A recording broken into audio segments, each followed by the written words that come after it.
ಏಯ್ ನೋಡ ಕ್ಯಾಮ್ರಾ ಬಂತು.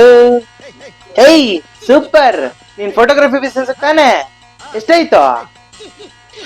ಕ್ಯಾಮ್ರಾ ಬೆಲ್ 1,90,000 ಆಯ್ತು, GST 35,000 ಆಯ್ತು, ಟೋಟಲ್ 2,25,000 ಆಯ್ತು. Very good.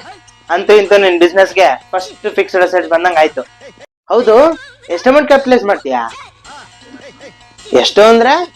ಅಣ್ಣ, ನಾವು ಅಕೌಂಟ್ಸ್ ಓದಿದೀವಿ, ಇನ್ವೆಸ್ಟ್ ಅಮೌಂಟ್ ಎಷ್ಟಿದೆ ಅಷ್ಟು ಹಾಕ್ಬಿಡೋದು. ಎಕ್ಸ್ಪೆಕ್ಟ್ ಮಾಡಿದ್ದೆ ಆನ್ಸರ್.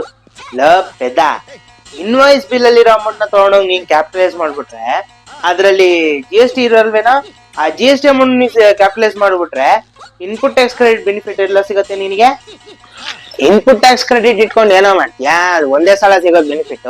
ಅದ್ರ ಬದಲು ಇದನ್ನ ತಗೊಂಡು ನಾ ಕ್ಯಾಪಿಟಲೈಸ್ ಮಾಡಿದ್ರೆ ಎವ್ರಿ ಇಯರ್ ಡಿಪ್ರಿಸಿಯೇಷನ್ ಬೆನಿಫಿಟ್ ಸಿಗತ್ತೆ ನನಗೆ. ಕರೆಕ್ಟ್ ಆಗಿ ಕೇಳಿಸ್ಕೊ. ಇನ್ಪುಟ್ ಟ್ಯಾಕ್ಸ್ ಕ್ರೆಡಿಟ್ ಒಂದ್ಸಲ ಬೆನಿಫಿಟ್ ಸಿಗುತ್ತೆ, ಕರೆಕ್ಟ್.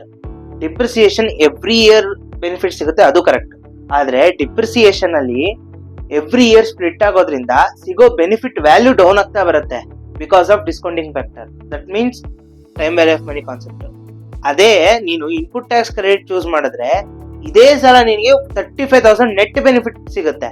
ನೋಡು ಯಾವ್ದು ಪ್ರಾಫಿಟಬಲ್ ಅಲ್ಲ. Correct, thank you.